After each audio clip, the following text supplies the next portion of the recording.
Hi! கல்யாண வீட்டு வத்த குழம்பு எப்படி பண்ணுறதுன்னு பார்க்கலாமா? கடாயில் நல்லெண்ணெய் ஊற்றி அதில் வெந்தயம், கடுகு, அப்புறம் கருவேப்பிலை போட்டு நல்லா வதக்கிட்டு, ஒரு 10 பல் பூண்டு, 2 மீடியம் சைஸ் வெங்காயம் நல்லா வதக்கிட்டு, 3 மீடியம் சைஸ் தக்காளியை நான் இந்த மாதிரி அரைச்சி சேர்த்துருக்கேன். தேவைப்படுற அளவுக்கு உப்பு சேர்த்து நல்லா வதக்கிக்கோங்க. 1/2 ஸ்பூன் மஞ்சத்தூள் போட்டுட்டு, நம்ம வீட்டுக்கு யூஸ் பண்ணுற குழம்பு மிளகாத்தூள் வந்து உங்களுக்கு காரத்துக்கு ஏற்ற மாதிரி போட்டுக்கோங்க. நான் இங்கே 2.5 ஸ்பூன் போட்டுக்கிறேன். போட்டு நல்லா இதை வந்து வதக்கிக்கோங்க. மீன்வைல் நான் வந்து ஒரு லெமன் சைஸ் புளியை கரைச்சி வச்சுருக்கேன். அதையுமே நீங்கள் ஊற்றி தண்ணி அட்ஜஸ்ட் பண்ணி கொதிக்க வைங்க.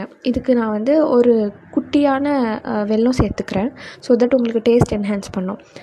நான் யூஸ் பண்ணுற வத்தல் பார்த்திங்கன்னா, இங்கே வந்து நிறைய வெரைட்டிஸ் ஆஃப் வத்தல் இருக்குது.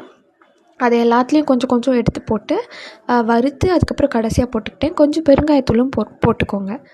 நல்லா சுண்ட வச்சு எடுத்தீங்க அப்படின்னா கல்யாண வீட்டு ருசியான வத்த குழம்பு ரெடி. பாய் பாய்.